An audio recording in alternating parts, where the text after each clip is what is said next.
اعوذ باللہ من الشیطان الرجیم بسم اللہ الرحمن الرحیم الحمد للہ رب العالمین الصلاۃ والسلام علی سیدنا و مولانا ابو القاسم محمد صلی اللہ علیہ وآلہ وسلم وعلیہ الطیبین الطاہرین لعنت اللہ علی اعدائہم اجمعین اور محمد وآل محمد صلوات اللہم صلی علی محمد وآل محمد وعجل فرجہم اجمعین۔ آج جس ٹاپک پہ بات کی جائے گی وہ ہے نفس اور قرب خدا۔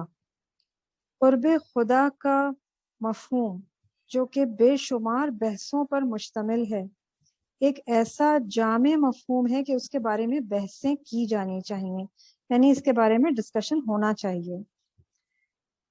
قرب خدا اور بود یعنی نزدیکی اور دوری کے الفاظ مٹیریلسٹک اور سینسس کے کاموں میں استعمال ہوتے ہیں۔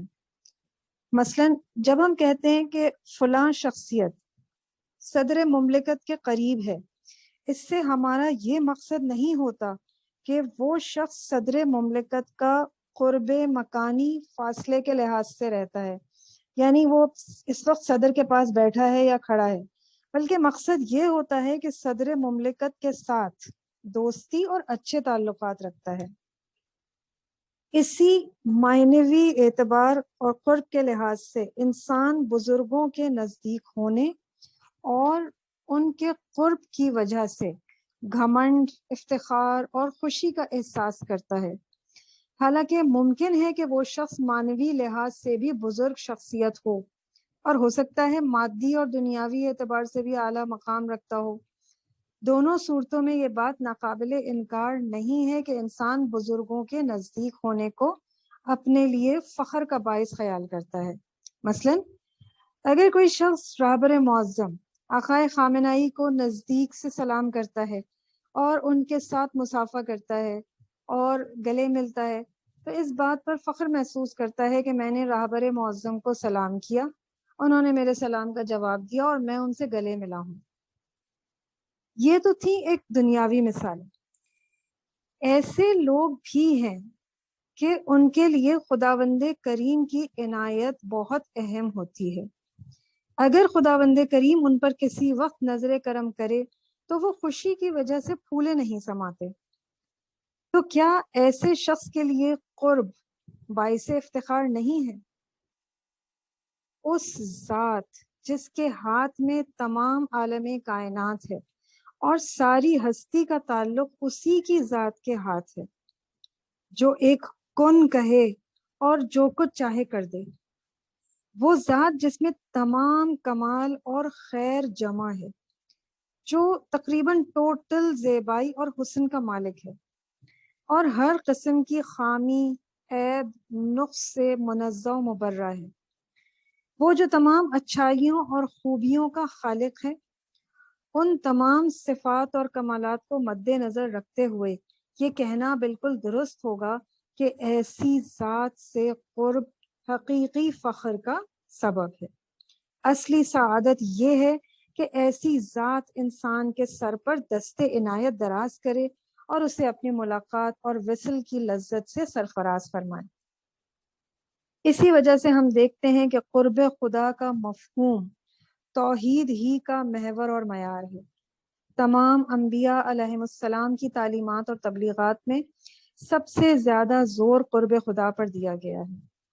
انبیاء علیہم السلام اور ان کے اوصیاء پوری تاریخ میں اس مفہوم کی تاکید کرتے رہے، یہاں تک کہ کفار اور مشرکین کے ادبیات میں بھی ان مفاہیم کو نقل کیا گیا ہے، اور قرآن نے مشرکین مکہ کے قول کو نقل کیا ہے، جیسے سورہ زمر آیت نمبر 3، ترجمہ ہے بقول مشرکین مکہ: ہم ان کو یعنی بتوں کو صرف اس لیے پوچھتے ہیں کہ وہ ہمیں خدا کے نزدیک لے جاتے ہیں، یعنی ان کے ہاں بھی یہ کانسیپٹ موجود ہے، خدا کا قرب حاصل کرنے کی اہمیت ہے۔ مشرکین اور بت پرست بھی قرب خدا کے پیچھے لگے رہے ہیں، البتہ انہوں نے غلط راستہ اختیار کر رکھا تھا۔ وہ خیال کرتے تھے کہ جب خدا کو نہیں دیکھ سکتے اور اس کی چوکھٹ پہ سر کو نہیں جھکا سکتے اور اس کے ساتھ رابطہ نہیں کر سکتے، تو پھر وہ بت جن کو وہ دیکھ رہے ہیں اور ان کو محسوس کر رہے ہیں ان کے ساتھ رابطہ برقرار رکھیں۔ یہ بات نہایت غفلت کی بات ہے، اور وہ اس بات سے غافل ہیں کہ خدا کو بھی دیکھا جا سکتا ہے، جیسے مولا امیر المومنین علیہ السلام جو کہ تمام خدا پرستوں کے سردار ہیں، انہوں نے فرمایا میں نے اس خدا کی عبادت کی ہی نہیں ہے جس کو دیکھا نہیں ہے۔ البتہ خدا کو اس جسمانی سر کی آنکھ سے نہیں بلکہ دلی آنکھ سے دیکھنا چاہیے۔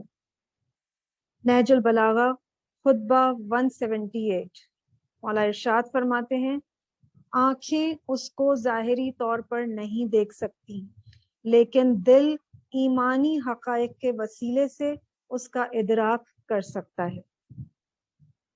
مختصراً قرب خدا کے مفہوم کو واضح کرنے کی کوشش کی گئی ہے، اور ضرورت اس بات کی ہے کہ دنیاوی ہستیوں کے پیچھے لگے رہنے کی بجائے اور ان کا قرب حاصل کرنے کے بجائے انسان اس عظیم ذات کا قرب حاصل کرے، اور دلوں کو اس کے لیے بے چین، اس چیز کے لیے بے چین رہنا چاہیے کہ ذات خداوندی کا قرب حاصل ہو جائے اور دل اس کی طرف پلٹ جائیں۔ پر محمد وآل محمد صلوات، اللہم صلی علی محمد وآل محمد وعجل فرجہم اجمعین۔ دعائے سلامتی امام زمانہ۔ بسم اللہ الرحمن الرحیم۔ اللہم کن لولیک حجت ابن الحسن صلواتک علیہ وعلی آبائہ فی ہذہ الساعہ وفی کل ساعہ ولیا وحافظا وقائدا وناصرا ودلیلا وعینا حتی تسکنہ ارضک طوعا وتمتعہ فیہا طویلا برحمتک یا ارحم الراحمین۔